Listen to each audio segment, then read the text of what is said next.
नमस्कार मित्रों, मैं दुर्गा प्रसाद मिश्र कादम्बरी की इस कक्षा में आप लोगों का स्वागत करता हूं। तो हम लोगों ने अभी शूद्रक का जो वर्णन है, मतलब अब मुख्य रूप से जो सभा में बैठा हुआ शूद्रक का यहाँ पर बहुत विस्तार से वर्णन किया गया है, इसको हम पढ़ेंगे। ठीक है, तो इसमें हम लोगों ने कुछ अंश को देख लिया है कि चांडाल कन्या पहुंच चुकी है। मैंने राजा बैठा हुआ है सभा मंडप में और उसको प्रतिहारी ने निवेदित किया कि चांडाल कन्या आई है।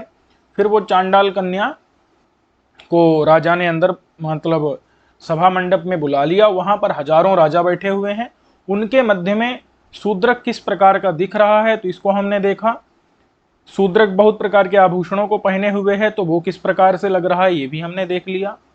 अब शूद्रक बैठा हुआ है एक छोटी सी पलंग पर, तो शूद्रक को हमको पलंग पर बिठाना है। ठीक है, बिठाते हैं। तो देखिए, ऐसे शूद्रक को चांडाल कन्या ने देखा।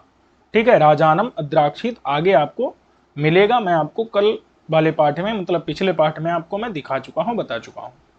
चलिए, तो अवलंबित स्थूल मुक्ता कलापस्य कनक श्रृंखला नियमित मणिदंडिका चतुष्टयस्य गगन सिंधु फेन पटल पांडुरस्य नाति महतो दुकूल वितानस्य अधस्तात् इंदुकांत मणिपर्यंकिका निषण्णम। ठीक है, ये किसका विशेषण है? ये निषण्णम जो है ये शूद्रक का विशेषण है। ठीक है, पर्यंकिका, पर्यंकिका मतलब छोटी सी पलंग पर। ठीक है, निषण्णम, निषण्णम यानी बैठा हुआ है। बात समझ में आ गई कि नहीं? तो वो पर्यंकिका किसकी बनी हुई है? तो कहते हैं इंदुकांत मणि की। इंदु यानी चंद्रमा, एक चंद्रकांत मणि होती है, एक सूर्यकांत मणि होती है। तो ये इंदुकांत जो है ये नाम है। ठीक है, चंद्रकांत इंदुकांत क्या है? ये मणि का नाम है। तो चंद्रकांत मणि जो होती है चंद्रमा को देख करके पिघलने लगती है, सूर्यकांत सूर्य को देख के पिघलने लगती है। ठीक है, तो इसलिए इंदुकांत मणि मतलब चंद्रकांत मणि। जो चंद्रकांत मणि की बनी हुई जो पलंग, पर्यंकिका मतलब छोटी सी पलंग, उसके ऊपर निसरणम, निसरणम का मतलब क्या है? बैठा हुआ है, बैठा हुआ है। कौन? राजा शूद्रक। और ऐसे राजा शूद्रक को देखा। ठीक है, बैठे हुए राजा शूद्रक को देखा। इतना समझ आ गया कि नहीं? अच्छा, तो बोले राजा शूद्रक पलंग पर बैठा है, लेकिन उस पलंग के ऊपर क्या है? तो पलंग के ऊपर एक टंगा हुआ है, क्या बोलते हैं, जैसे कोई विशेष जब महोत्सव होता है, कोई विशेष प्रकार का जब अनुष्ठान होता है, तो उसमें जो लोग बैठते हैं उनके ऊपर एक कुछ कपड़ा टांग दिया जाता है। ठीक है, तो उसको हिंदी में चांदनी या चंदवा या चनवा ये शब्द हैं। तो संस्कृत में कहते हैं वितान। ठीक है, वितान के लिए हिंदी में क्या शब्द है? चा अरे भाई, गलत लिख जा रहा है। क्या है? चांदनी अथवा चंदवा अथवा चनवा। ठीक है, ये जो है हिंदी में शब्द हैं, और भी भाषाओं में, अलग अलग भाषाओं में हो सकते हैं। तो वितान का मतलब आप समझ लीजिए कि एक जो ढकने वाला, जिससे जैसे आसमान से मतलब कुछ गिरे तो वो उसके ऊपर ना गिर जाए, तो इस प्रकार से किसी उत्सव में जब लोग बैठते हैं तो उनके ऊपर एक कपड़ा जो है वो टांग दिया जाता है, उस कपड़े के नीचे वो बैठते हैं। ठीक है, बात समझ में आ गई कि नहीं? और वो किसका कपड़ा है? तो दुकूल, दुकूल यानी रेशमी वस्त्र का। दुकूल मतलब रेशम का। जो वितान यानी चांदनी का, जो चांदनी है, वितान मतलब एक कपड़ा, उस कपड़े के अधस्तात, अधस्तात मतलब नीचे, कपड़े के नीचे जो चंद्रकांत मणि की पलंग, उस पलंग पर बैठा हुआ है शूद्रक।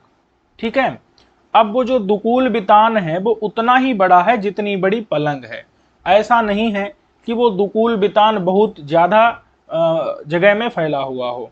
तो न अति महतः, जो न माने नहीं, अति माने, अति माने बहुत ज्यादा, बहुत महता माने बड़ा, जो बहुत बड़ा नहीं है, अपितु जितनी बड़ी पलंग है राजा की उतना ही बड़ा क्या है, लगभग उतना ही, उसी के समान, उसी के उचित मात्रा में क्या है, दुकुल यानी रेशम का, वितान यानी एक कपड़ा है। बात समझ में आ गई कि नहीं? अच्छा, वो कपड़ा कैसा है? तो कहते हैं एकदम श्वेत वर्ण का है। अब ये दुकुल वितानस्य जितने भी ये षष्ठ्यंत पद हैं, इसके जो है दुकुल वितानस्य के विशेषण हैं। अवलंबित स्थूल मुक्ता कलापस्य कनक श्रृंखला नियमित मणिदंडिका चतुष्टयस्य गगन सिंधु फेन पटल पांडुरस्य, किसके दुकुल वितान के विशेषण है। समझ में आ गया कि नहीं? अब देखिए वो दुकुल वितान कैसा, एकदम श्वेत वर्ण का है। पांडुर का मतलब क्या होता है, श्वेत वर्ण का है। कैसा श्वेत है? तो कहते हैं गगन सिंधु। गगन मतलब होता है आकाश। क्या होता है? आकाश। और आकाश में एक सिंधु मतलब गंगा बहती है। सिंधु माने नदी। आकाश में क्या बहती है? नदी। तो उसको क्या कहते हैं? गंगा। ठीक है, तो आकाश गंगा, आकाश की सिंधु माने नदी। समझ आ गया कि नहीं? तो गगन सिंधु मतलब गगन की सिंधु माने नदी, तो वो कौन हो गई? आकाश गंगा। उस आकाश गंगा का जो फेन, तो जैसे आप लोग जब साबुन इत्यादि लगाते हैं तो क्या होता है, उससे झाग निकलता है, उसको कहते हैं फेन या फिर फेना। कहीं कहीं पर जो है उसको फेना फेन ऐसा कहते हैं। तो आकाश गंगा का जो फेन है, आकाश गंगा का जो फेन है या फिर झाग है, वो झाग का पटल, पटल माने पूरा समूह, आकाश गंगा का जो फेन झाग, उसका जो समूह, उस समूह की, वो समूह एकदम श्वेत होगा कि नहीं? उस समूह के समान, उस समूह के समान श्वेत, श्वेत वर्ण का है। श्वेत है कौन? जो रेशम का वितान यानी वस्त्र, रेशम का जो वस्त्र है। समझ में आ गया कि नहीं? जो वितान माने वस्त्र है, जो कि राजा की पलंग के ऊपर ढका हुआ है, राजा की पलंग को जिसने ढका हुआ है। इतना समझ में आ गया कि नहीं? ठीक है, अब कहते हैं कि वो जो वितान है वो बंधा भी तो होगा ना, ऐसे तो हवा में तो नहीं लटका होगा, हवा में तो पलंग के ऊपर नहीं लटक सकता ना। तो कनक, कनक यानी कि सोने की, श्रृंखला माने जंजीरें, उनमें नियमित माने बंधी हुई, मणि दंडिका, मणि की जो दंडिका मतलब डंडे। भाई देखो, जैसे अब मैं बनाना तो जानता नहीं हूं,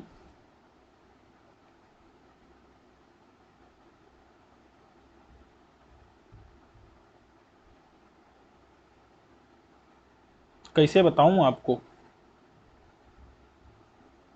बड़ी समस्या है। कोई बात नहीं, समझने की कोशिश करिएगा आप लोग।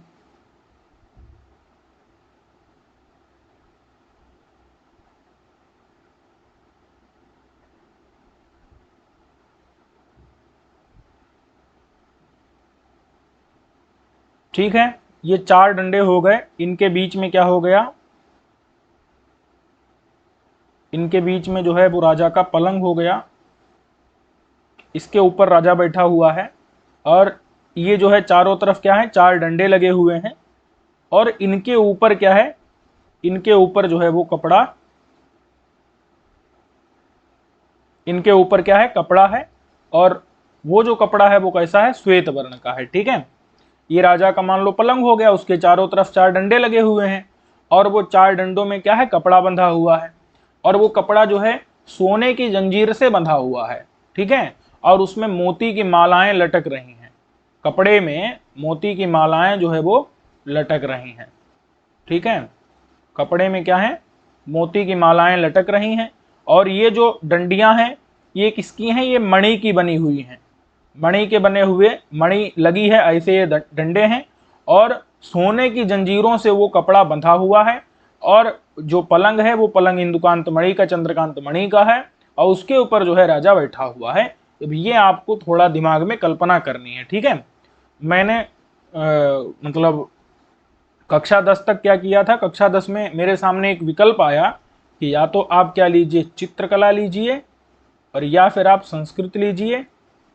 तो मैंने क्या किया था, मैंने चित्रकला के डर से, क्योंकि वो मुझे चित्रकला मतलब समझ रहे हैं विषय है ना, तो आर्ट को छोड़ करके मैंने संस्कृत ले लिया था, और संस्कृत में ठीक ठाक नंबर भी आ गए।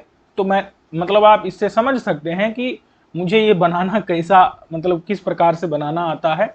और एक बात, जिसकी चित्रकला अच्छी होगी उसके जो अक्षर होंगे वो भी बहुत सुंदर आकृति वाले होते हैं, और मेरे अक्षरों को देख करके भी आप अनुमान लगा सकते हैं। ठीक है, तो आप कल्पना ही कर लीजिए कि राजा का पलंग है, उसके ऊपर जो है इसके चारों तरफ 4 डंडियां लगी हुई हैं, तो वो मणि की डंडियां लगी हैं, मणि की। ठीक है, और दंडी का मतलब डंडियां। ठीक है, और चतुष्टय मतलब 4, चतुष्टय यानी 4। ठीक है, और वो उनमें जो है बंधा हुआ है क्या, ये जो है दुकूल वितान माने रेशम का वस्त्र, वितान माने वस्त्र, वो बंधा हुआ है। और वो कनक की श्रृंखला माने सोने की जंजीर से, सोने की जंजीर से, श्रृंखला मतलब क्या है, जंजीर। ठीक है, तो सोने की जो है जंजीर से नियमित, नियमित माने, नियमित का मतलब क्या होता है, बंधा हुआ, नियंत्रित, बंधा हुआ है। ठीक है, किसमें, तो मणि दंडिका चतुष्टय में, मणि यानी कि मणि की या मणि लगी है जिनमें, ऐसी जो दंडिका मतलब डंडी, ऐसी जो डंडी 4, चतुष्टय माने 4, तो 4 जो डंडी हैं उनमें सोने की जंजीर से, कनक माने सोने की, श्रृंखला माने जंजीर से, निमित्त माने बंधा हुआ है ये, दुकूल माने रेशम का वस्त्र वितान। ठीक है, वो निमित्त माने बंधा हुआ है। और किसमें, तो मणि माने मणि की जो दंडिका, जो डंडी हैं, चतुष्टय माने 4, उनमें। बात समझ में आई कि नहीं। अच्छा, और जो है वो दुकूल वितान जो वस्त्र है उसमें मोती की मालाएं भी लटक रही हैं, तो वही लिखा है अवलंबित। अवलंबित माने लटक रही हैं। स्थूल माने मोटे मोटे, मोटे मोटे जो, मुक्ता माने मोती, कलाप माने समूह, मतलब लटक रहे हैं मोटे मोटे मोती के समूह, जिसमें मतलब मोती के समूह थोड़े, मतलब मोती की मालाएं जो है जिसमें लटक रहे हैं। बात समझ में आई कि नहीं, तो लटक रही हैं बड़ी बड़ी मोटी मोटे मोती की मालाएं जिसमें। बात समझ में आ गई कि नहीं, ऐसा है वो उसका दुकूल वितान। दुकूल वितान मतलब रेशमी वस्त्र का, वितान यानी वस्त्र, जिस वितान माने वस्त्र, जो कि ऊपर ढका हुआ है परंकिका को, पलंग को, तो उसके अधस्तात माने नीचे, इन दुकानते यानी चंद्रकांत मणि की बनी जो पर्यंकिका है, पलंग है, उस पर निसर्ण माने बैठा हुआ है राजा। ठीक है, तो इस प्रकार से राजा को बिठा दिया। समझ आ गया कि नहीं।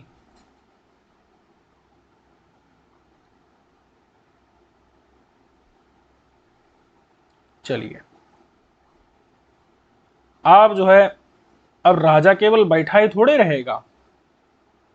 यहां पर अगर हम राजा को बिठाएंगे, ये 2 आंखें हैं, ललाट है, टांगे हैं, पता नहीं कैसा जो है बनता है चित्र, आप लोग समझ लेना। तो अब राजा के जो है इधर उधर 2 लोग खड़े रहते हैं ना, ये क्या करते रहते हैं, ये जो है उसका पंखा झलते रहते हैं। पंखे को झलना, नए नए शब्द ध्यान में मेरे आ रहे हैं। पंखे को क्या किया जाता है, झला जाता है, हाथ से जो पंखा है ना, पंखे को झलते हैं। अथवा गांव में जो प्रयुक्त होता है, मेरे गांव में वो पंखा डुलाते हैं। ठीक है, पंखे को डोलन, डोलन मतलब आंदोलन, उसको आंदोलित करते हैं, हिलाते हैं, पंखे को डुलाते हैं, अथवा पंखा झलते हैं। ठीक है, तो क्या है कि राजा के दोनों तरफ पंखे जले जा रहे हैं। वो पंखे भैया किसके हैं, तो कह रहे हैं वो जो है सोने के डंडे लगे हुए हैं पंखों में। और आप कल्पना करिए, देख लीजिए, किसी फिल्म इत्यादि में देखे होंगे, राजा बैठा रहता है तो 2 इधर उधर सेवक क्या करते रहते हैं, पंखा झलते रहते हैं। या फिर आप कहीं मंदिर इत्यादि में देखे होंगे तो वहां पर जो है पंखा भगवान के आगे झला जाता है। ठीक है, तो वो एक अलग ही प्रकार का रहता है, तो वही यहाँ पर लिखा हुआ है, पंखा झला जा रहा है, और उसके कारण राजा की जो है दोनों वस्त्र इधर उधर के उड़ रहे हैं। ये सब चीजें आप यहाँ पर देखेंगे। चलिए, उद्धूयमान, उद्धूयमान का मतलब क्या है, झला जा रहा है, झला जा रहा। ठीक है, झला झला जा रहा है, क्या जला जा रहा है, चामर, चामर माने पंखा, पंखे को झलते हैं ना, इस पंखे को डुलाते हैं इस प्रकार से हाथ से पकड़ करके। ठीक है, तो चामर माने पंखा। ठीक है, और जो है वो पंखा जो है, अच्छा किसके द्वारा, तो नौकरों के द्वारा झला जा रहा है। किसके द्वारा, राजा अपने हाथ से पकड़ के थोड़े पंखा झल रहा है, पंखा डुला रहा है, अभी तो नौकरों के द्वारा, नौकरों के द्वारा या नौकरों से झला जा रहा है। चामर माने पंखा। अब चामर माने पंखे में एक डंडा लगा होता है। डंडा वो किसका है, सोने का। सुवर्ण मतलब सोने का दंड यानी डंडा है जिसमें, ऐसा है चामर माने पंखा। अच्छा, क्या केवल एक ही चामर वहां पर झला जा रहा है, तो एक ही चामर से पर्याप्त हो जाएगा राजा, तो ऐसा तो नहीं है। राजा के दोनों तरफ या फिर तीनों तरफ जो है, अब सामने चारों तरफ तो नहीं जलेगा कोई पंखा, तो दो तरफ तीन तरफ जो है चामर का, एक चामर नहीं कई चामर जले जा रहे हैं। तो पंखाओं का कलाप माने समूह, ठीक है, पंखा का समूह। पंखा समझ रहे हैं, जिसको बेना भी कहते हैं, व्यजन कहते हैं, व्यजन, ठीक है। और व्यजन को क्या किया जाता है, बीजमान है व्यजन।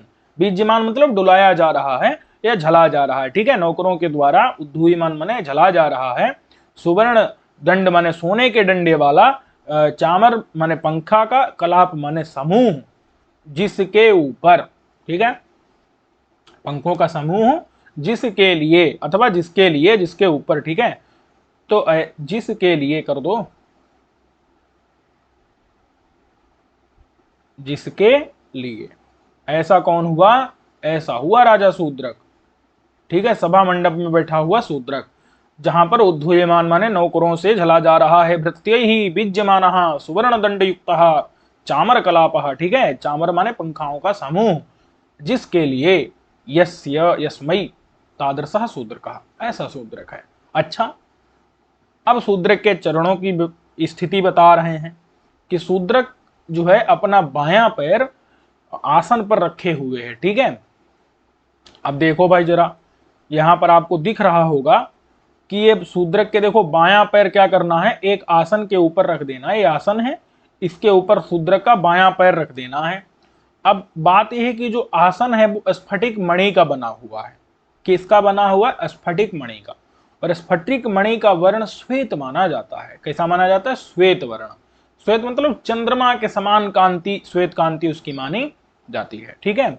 अब असल में हुआ क्या है कि राजा शूद्रक का जो मुख है, अब मैं तो जैसा बना दिया हूं वैसा तो जो है हो ही नहीं सकता संसार में, लेकिन राजा शूद्रक का जो मुख है, उसने अपने मुख की कांति से, शोभा से, किरणों से चंद्रमा को भी पराजित कर दिया। अब बेचारा चंद्रमा पराजित होकर के, कोई भी पराजित होकर के कहां लौटता है, चरणों में गिर जाता है ना। तो चंद्रमा भी पराजित होकर के नतमस्तक हो गया, चरणों में आ गिरा है। अच्छा, अब जब चरणों के नीचे आ गिरा तो राजा शूद्रक अपना चरण कहां रखेगा, उस चंद्रमा के ऊपर रखेगा। तो वास्तव में राजा शूद्रक ने चंद्रमा के ऊपर रखा है क्या चरण, नहीं, लेकिन ऐसा लग रहा है। क्यों, क्योंकि जैसे चंद्रमा सुंदर है, चंद्रमा जैसे श्वेत वर्ण का कांति वाला है, उसी कांति वाला स्फटिक मणि का बना हुआ जो आसन, उस पर राजा पैर रखे हुए है।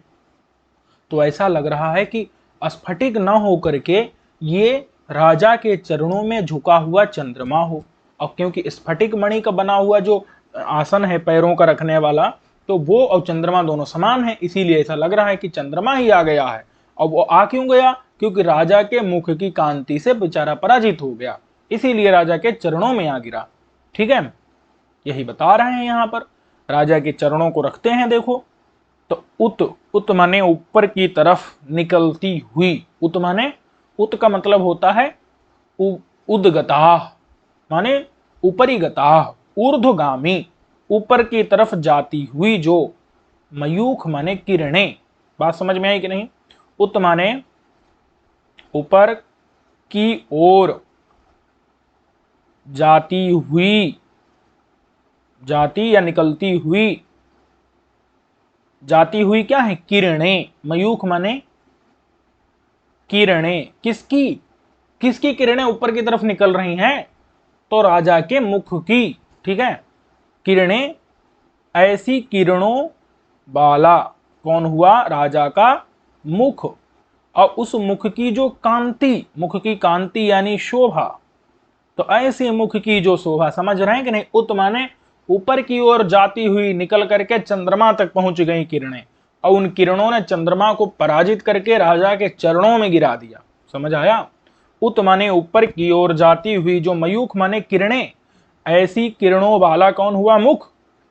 उस मुख की कांति यानी शोभा से, कांति माने शोभा, उस शोभा से विजय हो गई। किसकी विजय हो गई? शूद्रक की। तो विजय किसकी हुई? शूद्रक की। और पराभव, तो शोभा से क्या हो गई? जो हुई, जो विजय, शोभा से जो मिली विजय। तो जब विजय होगी तो विजय से क्या होगा? विजय से होगा पराभव माने पराजय। विजय से क्या हो गई? पराजय। ये देखो, विजय किसकी? विजय हुई शूद्रक की। और पराजय किसकी हुई? पराजय हुई है चंद्रमा की। समझ आ रहा है कि नहीं? तो उन माने ऊपर की ओर जाती हुई, उद्गताः माने ऊर्ध्वंगताः, जो मयूखाः, तो मयूख है जिसकी, समझे कि नहीं? उद्गताः मयूखाः यस्य यस्य तादृशम यद राज्ञः शूद्रकस्य मुखम, जो राजा शूद्रक का मुख है, तस्य मुखस्य या कांति छाया शोभा, उस कांति से, शोभा से, उससे। अच्छा, कहीं कहीं पर निचय भी लिखा हुआ है, तो कोई दिक्कत नहीं। निचय माने समूह होता है, माने कांति का समूह, उस समूह से पराजय हो गई है। कहीं कहीं विजय पाठ है, तो कोई दिक्कत नहीं। उस शोभा से जो हुई विजय, किसकी? शूद्रक की। उस शूद्रक की विजय से क्या हो गया? पराभव यानी पराजय, किसका? चंद्रमा का। तो उस पराजय के कारण प्रणत हो गया। प्रणत मतलब नतमस्तक। नत लिखा है, प्र के आगे लिखा है नत। नत में न धातु, नत माने नमन है, नम धातु है, तो नत हो गया है। ठीक है, नत मतलब नतमस्तक हो गया, जो आकर के अपने आप को राजा के चरणों में प्रस्तुत कर दिया। प्रणत यानी कि, प्रणत मतलब जो नतमस्तक हो गया है। बात समझ में आ गई कि नहीं? प्रणत मतलब चरणों में आ गिरा। प्रणत माने जो चरणों में आ गिरा, चरणों में आ गिरा, जो शशि ने इव आ गिरा, जो शशि माने चंद्रमा, तो ऐसे चरणों में आ गिरा जो चंद्रमा, उस चंद्रमा की तरह। समझ में आया कि नहीं? उत माने ऊर्ध्वंगताः ये मयूखाः, तादृशाः मयूखाः यस्य मुखस्य, तस्य मुखस्य या कान्तिः, तया कान्त्या यः विजयः, तेन विजयेन यः पराभवः, तस्मात् पराभवात् प्रणते माने चरणों में आ गिरे, शशिन यानी चंद्रमा की तरह, उस चंद्रमा की तरह। स्फटिक पाद पीठे माने जो राजा जो है, राजा ने अपने वाम माने वाएं, पाद माने चरण को, विन्यस्त माने रखा हुआ है। विन्यस्त माने रखा हुआ है। क्या रखा हुआ है? तो कहते हैं वाया, पाद माने पैर, जिसने, ठीक है, रखा हुआ है बायां पैर जिसने। बोले कहां पर? कहते हैं स्फटिक मणि के बने हुए पाद पीठ पर। स्फटिक मणि के, स्फटिक,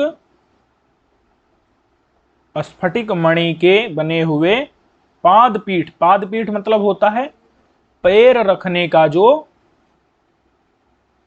रखने का जो पीठ। पीठ मतलब होता है आसन, जिस पर पैर रखे जाते हैं। ठीक है, तो स्फटिक पायदान, ठीक है, ऐसा कुछ कह सकते हैं उसको, मतलब पैर जहां पर दिए जाते हैं, रखे जाते हैं। ठीक है, तो स्फटिक माने स्फटिक मणि के बने हुए पाद पीठ माने पैर रखने के आसन पर। आसन पर, पीठे, पीठे मतलब पैर रखने के आसन पर, पाद पीठ पर, विन्यस्त माने रखा हुआ है, वाम पाद माने बायां पैर जिसने। ऐसा कौन हो गया?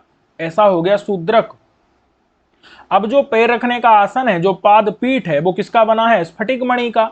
और स्फटिक मणि भी कैसी होती है? चंद्रमा की तरह होती है। तो इसीलिए ऐसा लग रहा है कि वो स्फटिक मणि का आसन ना हो, अपितु वो चंद्रमा ही है, जिस चंद्रमा के ऊपर राजा ने अपना बायां पैर रखा हुआ है। बात समझ में आई कि नहीं? बोले चंद्रमा बाएं पैर के नीचे क्यों आ गया? तो कहा चरणों में आ गिरा है। क्यों? पराजय के कारण। क्यों? क्योंकि शूद्रक की विजय हो गई है। क्यों? क्योंकि शूद्रक के जो उत माने ऊपर की ओर जाती हुई मयूख माने किरणों वाला जो मुख, उस मुख की कांति से विजय हो गई शूद्रक की, तो पराभव माने पराजय हो गया चंद्रमा का, इसलिए प्रणत माने चरणों में आ गिरा शशि चंद्रमा।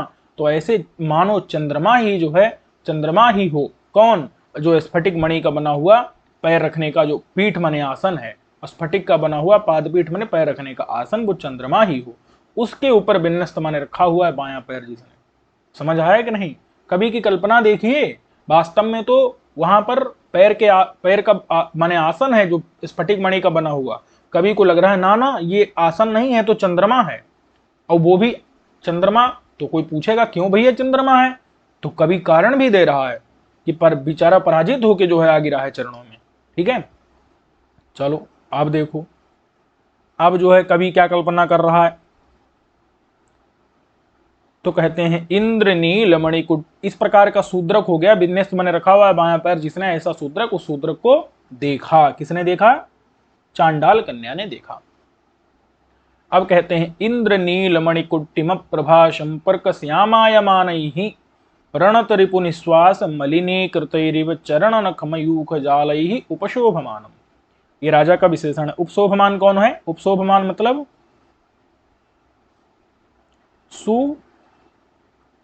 सुशोभित होता हुआ, माने सुशोभित हो रहा है। ठीक है, राजा जो है सुशोभित हो रहा है, ठीक है, चमक रहा है, शोभायमान हो रहा है। किसके द्वारा? तो कहते हैं अपने चरण माने पैरों के जो नख, नख माने नाखून, और उस नाखून की जो मयूख माने किरणें, यहां देखना पता नहीं कहां कहां से जो है कभी किरणों को निकालेगा, नाखून से किरणें निकाल रहा है। तो चरण माने पैरों के, नख माने नाखून, उन नाखून की जो मयूख माने किरणें। अच्छा, किरण, एक किरण नहीं लिखा है, आगे जाल लिखा है, माने किरणों का जो जाल, जाल मतलब समूह, उस जाल से, जाल ही माने जाल से सुशोभित हो रहा है। कौन? होता हुआ। कौन? शूद्रक। समझ आ गया कि नहीं? शूद्रक क्या है कि अपने चरणों के नख माने नाखून की मयूख माने उससे निकलती हुई किरणें, उन किरणों के जाल से उपशोभमानम माने सुशोभित हो रहा है शूद्रक। अच्छा, कहते हैं कि उसके चरणों के जो नख नाखून है वो अत्यंत श्वेत हैं। तो अब बताओ, अगर नाखून सफेद हैं तो उनसे किरणें कैसी निकलेंगी? श्वेत वर्ण की निकलेंगी ना। लेकिन किरणें तो काली पड़ गई हैं भाई, किरणें क्या पड़ गई हैं? काली पड़ गई। क्यों? क्योंकि शूद्रक ने पैर जहां रखे हैं जिस फर्श पर, वो फर्श इंद्र नील मणि की बनी हुई है, नीलम की बनी हुई है। मतलब वो फर्श एकदम कृष्ण वर्ण की है, काली काली फर्श है। ठीक है, क्यों? क्योंकि वो इंद्र नील मणि की बनी हुई है। बात समझ में आ गई कि नहीं? राजा जिस जिस मतलब जो फर्श है, वो फर्श जहां पर राजा बैठा हुआ है, मतलब राजा तो पलंग के ऊपर बैठा है, लेकिन नीचे फर्श भी तो होगी ना बहुत बड़ी सी। वो फर्श किसकी है बनी हुई? तो वो जो है इंद्रनील मणि की बनी हुई फर्श है। बात समझ में आ गई कि नहीं? अच्छा, अब फर्श, जब इंद्रनील मणियां लगी हुई हैं फर्श में, तो वहां से जो चमक निकलेगी वो कैसी निकलेगी? वो भी नील मतलब काली काली चमक निकलेगी। और वो चमक राजा के नाखून से निकलती हुई किरणों में जब मिलेगी, तो राजा के नाखून से निकलती हुई किरणों के जाल को, समूह को वो काला कर देगी। ये बता रहे हैं कि वही लिखा है इंद्रनीलमणि। इंद्रनीलमणि एक जो है माने वही इंद्रनीलमणि अलग है। देखो चंद्रकांत मणि अलग थी, ये इंद्रनीलमणि है। इंद्रनीलमणि को जो है हिंदी में नीलम ऐसा भी अनुवाद है। ठीक है, तो इंद्रनीलमणि यानी नीलम जो मणि है, वो मणि जो है वो कैसी है? तो कहते हैं उस नीलमणि, इंद्रनीलमणि, देखो इंद्रनीलमणि जो होती है वो काले रंग की होती है।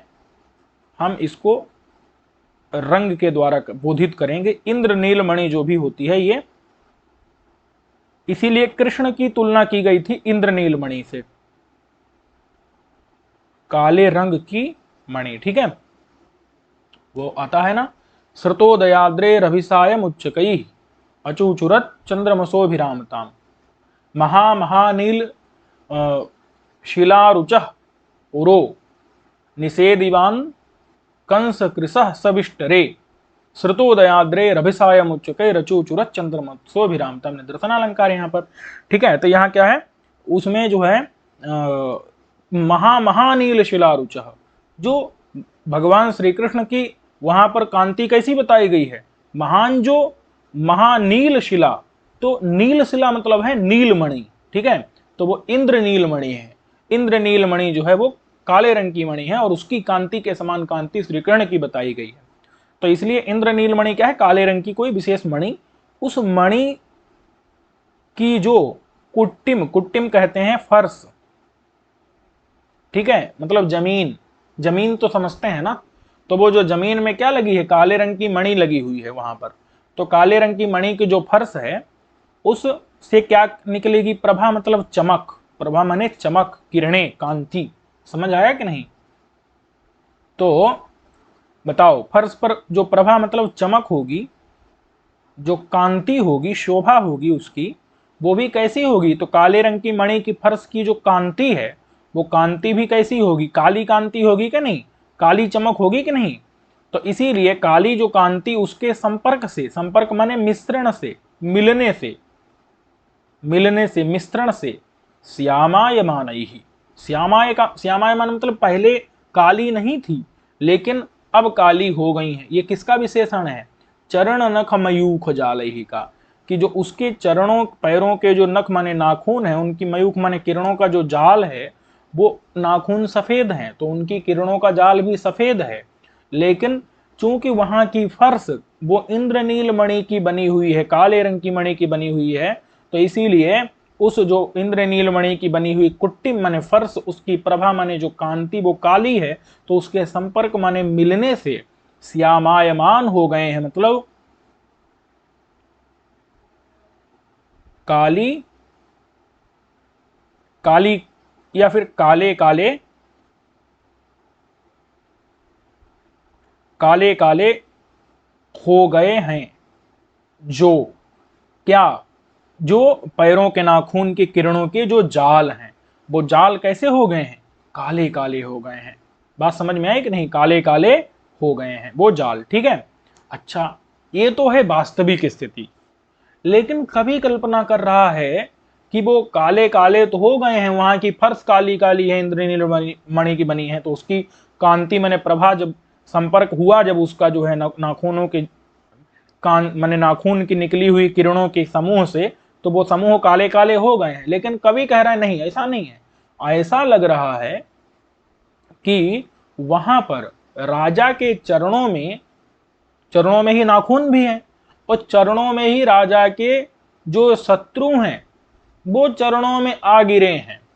और शत्रुओं, अब शत्रु चरणों में आ गिरे हैं और शत्रुओं का निश्वास चल रहा है। निश्वास मतलब आहें भर रहे हैं शत्रु, या फिर उनकी सांस चल रही है, और निश्वास का रंग काला माना गया है।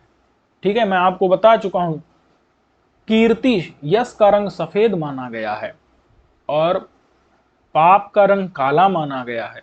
ऐसे ही निश्वास का रंग काला माना गया है। ठीक है, तो इसलिए प्रणत, प्रणत माने चरणों में आ गिरे। देखो पहले भी प्रणत आया था, यहां देखो, प्रणत माने चरणों में जो आ गिरे हैं। ठीक है, तो वैसे ही यहां पर भी है, प्रणत माने चरणों में आ गिरे जो रिपु यानी शत्रु। ठीक है, उनके निश्वास से मलिनीकृत है, मानो मलिन कर दी गई है। ठीक है,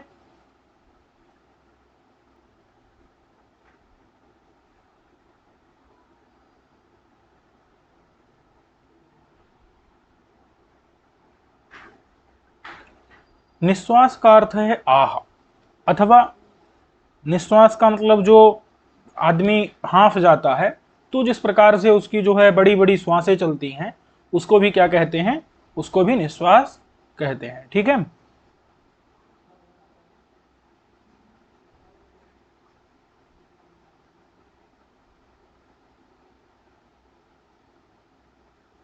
चलिए तो इतना समझ आ गया कि नहीं, निश्वास मतलब श्वासें। तो उन श्वासों से मलिनीकृत, मलिनीकृत मतलब मलिन कर दिया।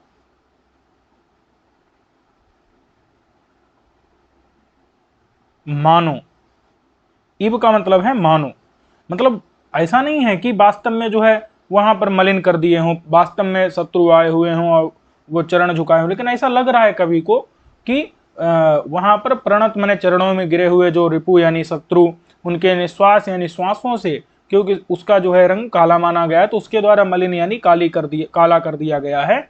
मानो किसको? पैरों के, चरणों के, नख यानी नाखून की, मयूख यानी किरणों के, जाल यानी जालों को।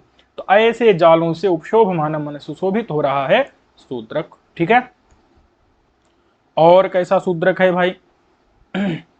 तो देखिए, शूद्रक जो है वो विराजमानम, विराजमान का मतलब भी क्या है? सुशोभित हो रहा है। विराजमान माने भी क्या है? सुशोभित हो रहा है। सुशोभायमान, सुशोभायमान है। ठीक है, शूद्रक सुशोभित हो रहा है। तो कहते हैं कि किसके द्वारा? तो ऊर युगलेन, ऊरु मतलब होता है जांघें, जांघें, युगल मतलब होता है जोड़ा। तो जो जांघों का जोड़ा है, उन जोड़ों से वो सुशोभायमान हो रहा है। किसकी तरह? तो कहते हैं हरिम इव, विष्णु की तरह, विष्णु की तरह। जैसे हरि यानी विष्णु अपनी दोनों जांघों से, उरु मतलब जांघें, युगल माने जोड़ा, तो जोड़ा मतलब दो, तो दोनों जांघों से जिस प्रकार से विष्णु सुशोभित हुए थे, वैसे ही जो विराजमान माने सुशोभित हो रहा है कौन? राजा शूद्रक। अब शूद्रक का मामला क्या है ये, और विष्णु का क्या है? तो देखो, शूद्रक की जो जांघें हैं, वो चूंकि बैठा हुआ है आसन पर, किस पर? आसन माने सिंहासन पर, माने किस पर बैठा हुआ है? सिंहासन पर बैठा हुआ है। और सिंहासन में उल्लसित, उल्लसित का मतलब होता है चमक रही। उल्लसित माने क्या है? प्रकाशित हो रही हैं जो, प्रकाशित हो रही हैं जो, क्या प्रकाशित हो रही? सिंहासन में जो प्रकाशित हो रही हैं यानी चमक रही हैं जो पद्मराग की किरणें। पद्मराग एक मणि है। पद्मराग क्या है? एक लाल मणि है, लाल रंग की मणि। पद्मराग का मतलब क्या होता है? लाल रंग की मणि, मणि। और उसकी जो किरणें होंगी वो भी कैसी होंगी? लाल होंगी। तो सिंहासन में जो प्रकाशित हो रही पद्मराग माने लाल रंग की मणि, उस मणि की जो किरणें, उन किरणों से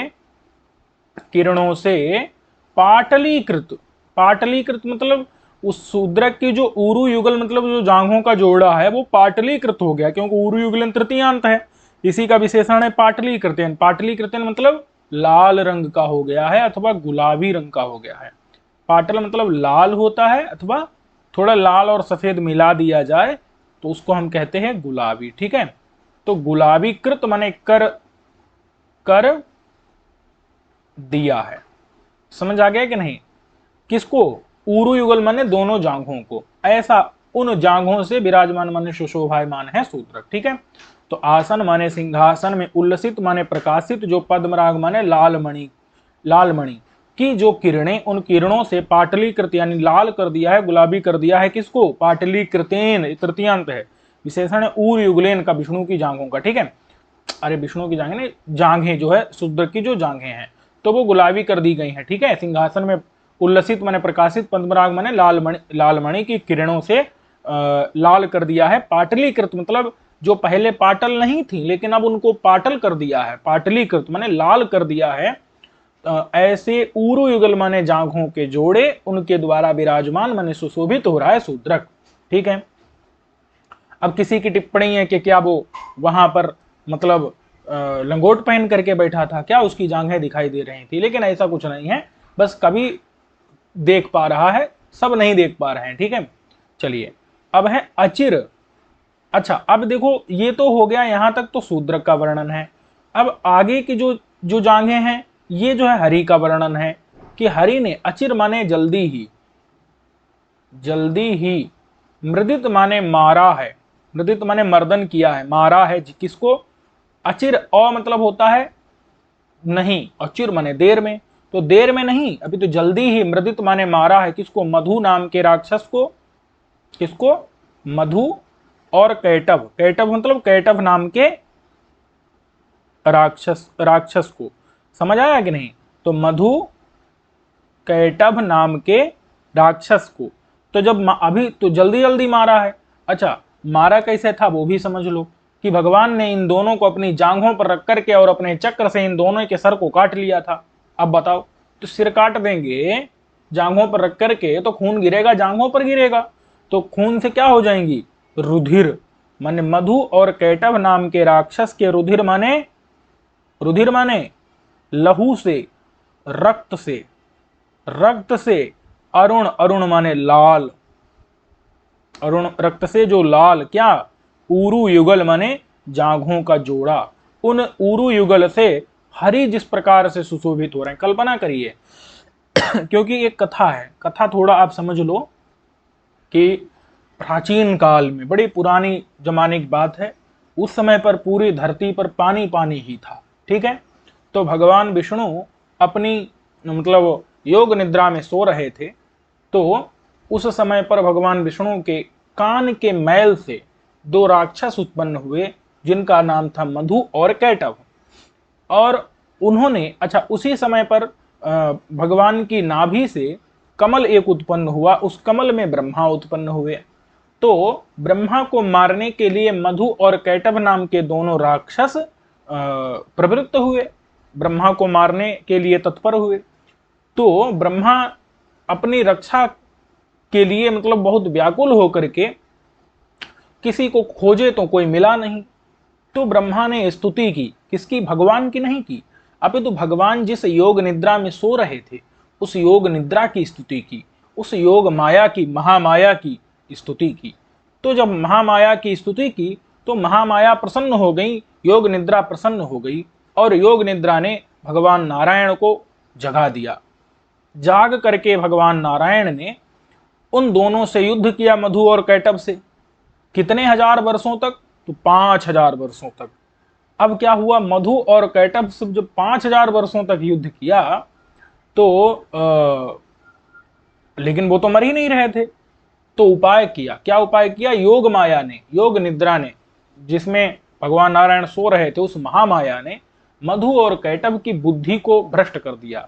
तो मधु और कैटभ, उन्होंने अब बुद्धि भ्रष्ट हो गई, तो उन्होंने सोचा कि ये कौन वीर है जो हमसे माने 5000 वर्षों तक युद्ध कर रहा है। मधु और कैटभ, इन दोनों राक्षसों ने ऐसा सोचा कि ये कौन वीर है, महावीर है जो हमसे 5000 वर्षों तक युद्ध कर रहा है। तो मधु और कैटभ ने कहा कि हे महावीर, नारायण भगवान विष्णु से कहा कि हे महावीर, तुम 5000 वर्षों तक मुझसे युद्ध किए हो, मैं मतलब हम दोनों तुमसे बहुत प्रसन्न हैं, तुम हमसे वर मांग लो। तो वर मांग लिया भगवान ने कि मैं वर के रूप में आपकी मृत्यु चाहता हूं, आप लोगों का वध चाहता हूं। अब मधु और कैटभ बड़े चकराए, तो उन्होंने दिमाग लगाया कि इधर उधर देखा चारों तरफ, कहीं पृथ्वी ऐसी नहीं थी जिसमें मतलब जल भरा हुआ ना हो, मतलब जल से रहित कहीं भी पृथ्वी नहीं थी। तो उन्होंने कहा कि जल रहित पृथ्वी में आप मुझे मारिए। तो भगवान ने कहा ठीक है, कोई बात नहीं, चारों तरफ जल ही जल था। उन्होंने उनको रखा अपने जांघों पर और उनके मस्तक को अपने चक्र से काट दिया, तो उनके रक्त से लाल हो गई थी भगवान की जांघें। तो ऐसी दोनों जांघों से सुशोभित हो रहे हैं जिस प्रकार से हरि भगवान विष्णु, उसी प्रकार से शोभायमान है शूद्रक, ठीक है। लेकिन शूद्रक की जांघें लाल कैसे हुई हैं, तो आसन में लगी हुई जो लाल मणि है उससे निकली हुई किरणों के संपर्क के कारण उसकी जांघें लाल लाल हो गई हैं, ठीक है। आसन में सिंहासन में उल्लसित प्रकाशित पद्मनाग माने लाल मणि की किरणों से पाटलीकृत माने लाल गुलाबी कर दी गई हैं जांघें जिसकी। ऊरु युगल माने दोनों जांघें, ऊरु मतलब होता है जांघें, युगल माने दोनों, तो उनसे जो विराजमान शोभायमान है शूद्रक। समझ में आ गया कि नहीं। और वो हरि की तरह है, भगवान विष्णु की तरह क्यों, अचिर माने जल्दी ही, मृदित माने मारा है मधु और कैटभ राक्षस को, तो उसे उनके रुधिर माने रक्त से, अरुण माने लाल लाल हो गई हैं, ऊरु युगल माने दोनों जांघें जिसकी ऐसे हरि की तरह शूद्रक सुशोभित हो रहा है, ठीक है। तो ये हो गया जांघों का भैया वर्णन कर दिया। अब शूद्रक कपड़े भी तो पहने हुए हैं, तो दुकूले, दुकूले मतलब दुकूलम, दुकूलम मतलब होता है वस्त्र, रेशमी वस्त्र, और दुकूले मतलब दो वस्त्र, ठीक है, दुकूले मतलब दो, और दो, दुकूल मतलब रेशमी वस्त्र, तो रेशमी वस्त्र, और उनको वसानम सानच प्रत्यांत है, ठीक है। वसान मेणाम, मेणाम क्या है, वसानम एणाजिनम अंबरद्युति, क्या है वहां पर, भूल रहा है, अरे बसाण मेना मेणाजिनम,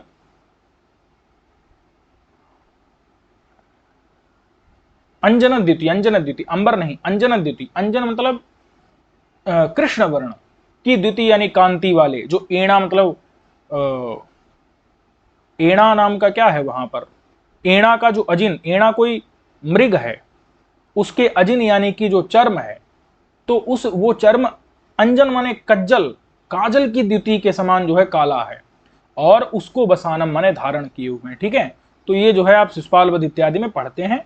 तो बसानम मतलब वहां पर सानज प्रत्यांत है, प्रश्न पूछा गया है, और वसानम है या दधानम है, अब जो भी हो आप देख लीजिएगा, ठीक है। तो दुकूल माने दो रेशमी वस्त्र, उनको वसानम माने पहने हुए,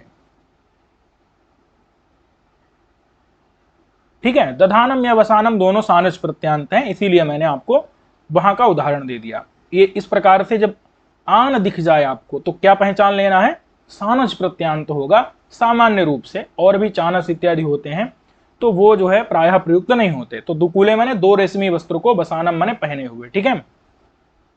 अच्छा, अब वो कैसे हैं, तो कहते हैं अमृत फेन धवले, जैसा अमृत का फेन होता है, अमृत का जो फेन होता है, फेन यानी फेना झाग, मैं आपको बता चुका हूं, तो अमृत का जो झाग है उसके समान धवल यानी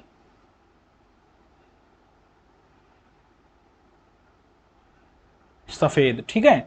अमृत का जो झाग है वो कैसा होता है, एकदम अमृत सफेद है, तो उसका फेन यानी जो झाग होगा वो भी सफेद होगा, तो उस झाग के समान, अमृत के झाग के समान जो सफेद हैं, जो सफेद हैं, धवल हैं, ऐसे दुकूले यानी दो रेशमी वस्त्र, उनको बसानम माने पहने हुए राजा। अच्छा, और वो कैसे हैं, तो हमने आपको बताया था ना कि राजा के दोनों तरफ क्या है, उद्धूयमान सुवर्ण दंड चामर कलापम, मतलब उद्धूयमान मतलब जो सेवकों के द्वारा क्या किया जा रहा है, झला जा रहा है, जो सुवर्ण दंड से युक्त चामर मतलब पंखों का कलाप माने समूह।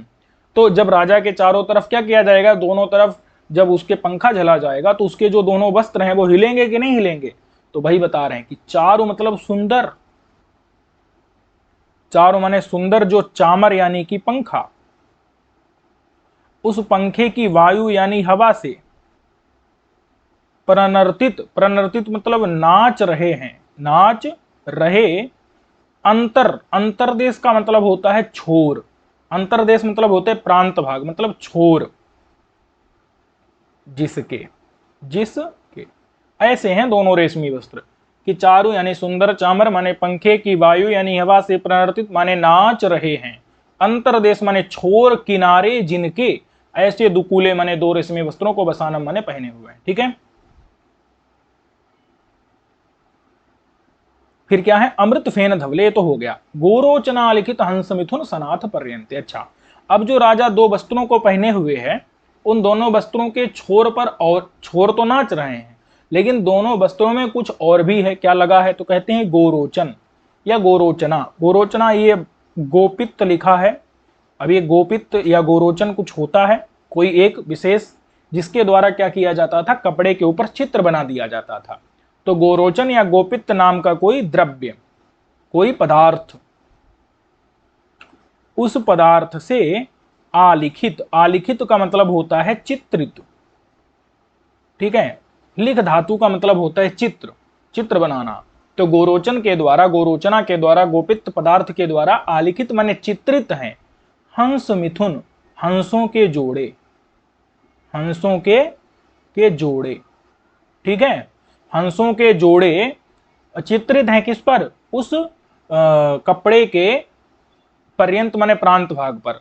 तो गोरोचना माने गोपित के द्वारा आलिखित यानी चित्रित, हंस मिथुन माने हंसों के जोड़े उन जोड़ों से, हंसों के जोड़ों से सनाथ माने युक्त है, पर्यंत, पर्यंत मतलब छोर, छोर या फिर किनारे जिसके। ठीक है, समझ आ गया कि नहीं? चलिए, तो गोरोचना माने गोपित से आलिखित माने चित्रित, जो हंस मिथुन माने हंसों के जोड़े, गोरोचना मतलब गोपित ये पदार्थ है, इसके द्वारा आलिखित माने चित्रित हैं, हंस मिथुन माने हंसों के जोड़े, उन जोड़ों से सनाथ माने युक्त है, पर्यंत माने छोर किनारे जिसके। ऐसा कौन हो गया? ऐसा शूद्रक नहीं हुआ। छोर या किनारे किसके जो है? हंसों के जोड़े से माने चित्रित जो हंसों के जोड़े उनसे युक्त हैं, किनारे किसके? तो दो रेशमी वस्तुओं के। ठीक है, और चारु यानी सुंदर, चामर पंखे के वायु यानी हवा से प्रणर्तित माने नाच रहे, अंतरदेश माने छोर किनारे जिसके। ऐसे दुकूल माने दो रेशमी वस्त्र जो कि अमृत के फेन के समान धवल सफेद हैं, उनको बसानम माने पहने हुए राजा। समझ में आ गया कि नहीं इतना? ठीक है, अब जो है राजा का अन्य वर्णन जो है वो हम अगले पाठ में देख लेंगे। इस पाठ को यहीं तक रखते हैं। ठीक है, चलिए अब राजा की छाती पर आएंगे, मतलब उसकी छाती का वर्णन है, उसके वो जो है माला पहने हुए है और दो बाजूबंद उसके बाहों में हैं। ठीक है, उसके जो है नाक, कान, ललाट इत्यादि का वर्णन जो है वो हम अगले पाठ में देखेंगे। ठीक है, अच्छा, इसमें जो है मैंने आपसे कुछ प्रश्न किए थे,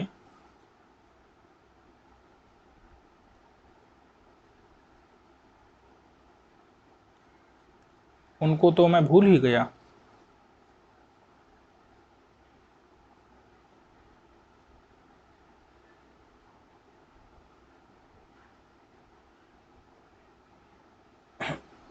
इनको तो मैं भूल ही गया था, जो है प्रश्नों पर चर्चा करना। कोई बात नहीं, देख लेते हैं। तो बेत्र लतावती कौन है? प्रतिहारी है। राजधानी का नाम विदिशा है। नदी वेत्रवती है। अतिद्वयी में सुबंधु कृत बासव दत्ता है। और गुणाढ़कृत बृहत कथा है।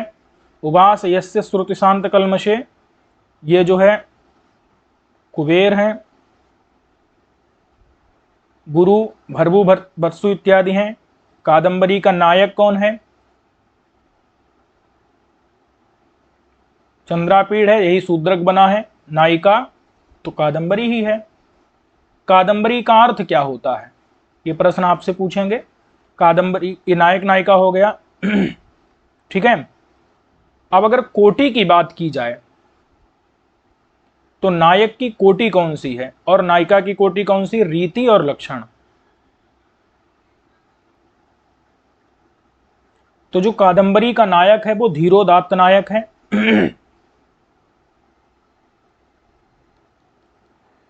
और नायिका जो कादंबरी है, ठीक है, नायिका के कई प्रकार होते हैं।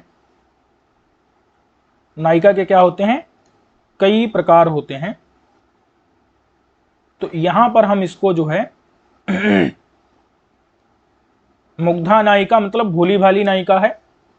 और क्या है, वो अभी उसका जो है विवाह चंद्रापीड़ के साथ नहीं हुआ, तो जब तक विवाह नहीं होता तो वो पर किया या फिर कन्या, ऐसा उसको कहा जाता है। ठीक है, अच्छा, ये धीरोदात्त भी और क्या कई नायिकाओं से प्रेम करता है? नहीं। तो ये क्या है? अनुकूल नायक है, जो सिर्फ एक में ही क्या करे? प्रेम करे, एक नायिका से ही प्रेम करे, वो अनुकूल नायक होता है। ठीक है, तो इन नायक नायिका की कोटि हो गई। अगर यहां पर रीति की बात की जाए, अनुकूलस तो एक नायिका वाला जो है अनुकूल होता है। धीरोदात्त का लक्षण भी है, अभिकथन क्षमावान अति गंभीरो महासत्व और स्थेयान निगूढ़ मानो धीरोदात्तो दृढ़व्रतः कथितः। तो ये जो है आपको लक्षण जो है इसका लिखना है और याद करके आना है। चलिए, रीति क्या है अगर बात की जाए तो रीति यहां पर है पांचाली रीति है। रीति के लक्षण की अगर बात की जाए तो ओजः समास भूयस्तुम पांचाली रीति रिष्यते।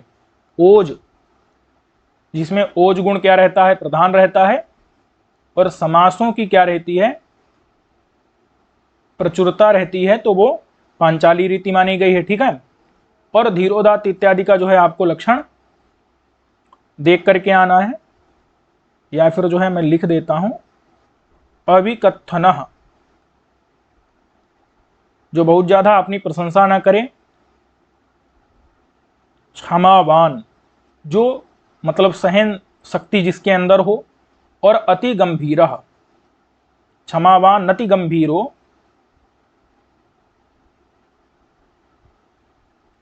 अति गंभीरो अत्यंत गंभीर हो।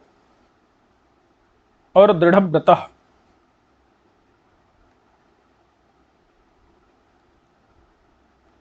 जो किसी संकल्प को अगर ले तो उसको जो है पूरा करे। और स्थेयान निगूढ़मानः, मतलब जो स्थेयान हो, स्थिर बुद्धि वाला हो, निगूढ़मानः, जिसने अपने अभिमान को छिपा लिया हो। धीरोदात्तो, एक मिनट, यहां पर जो है महासत्वः होगा। महासत्वः का मतलब जो है अत्यंत धैर्य वाला हो अथवा सत्व गुण युक्त हो। स्थेयान निगूढ़ मानो,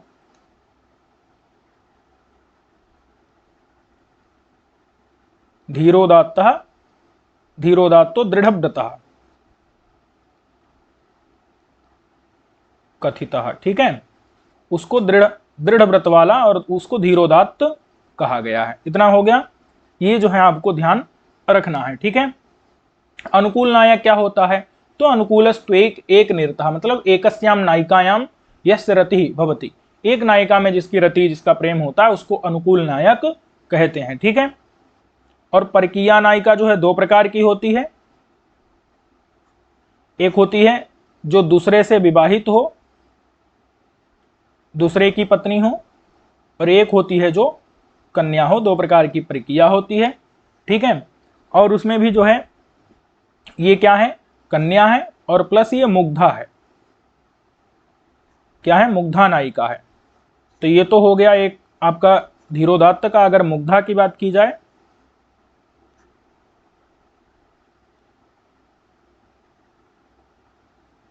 तो मुग्धा नायिका वो होती है, चलिए मुग्धा का लक्षण जो है आपको लिखना है, और हम अन्य किसी कक्षा में इसकी चर्चा कर लेंगे। ठीक है। तो अब आपसे कुछ प्रश्न हो जाते हैं।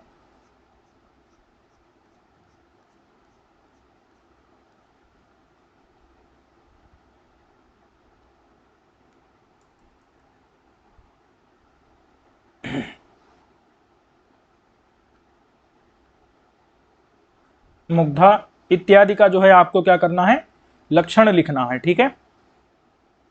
जो भी हमने अभी आपको बताया, इनका क्या करना है, आपको लक्षण कमेंट इत्यादि के माध्यम से लिख देना है।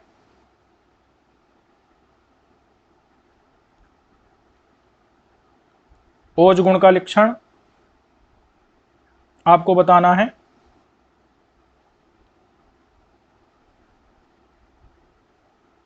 इन सब का आपको लक्षण याद करना है। ठीक है। इसके अतिरिक्त माधुर्य का लक्षण, प्रसाद का लक्षण,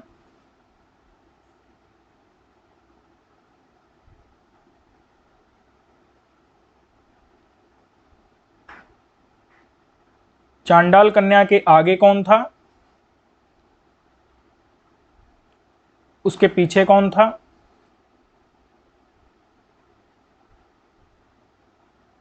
ठीक है।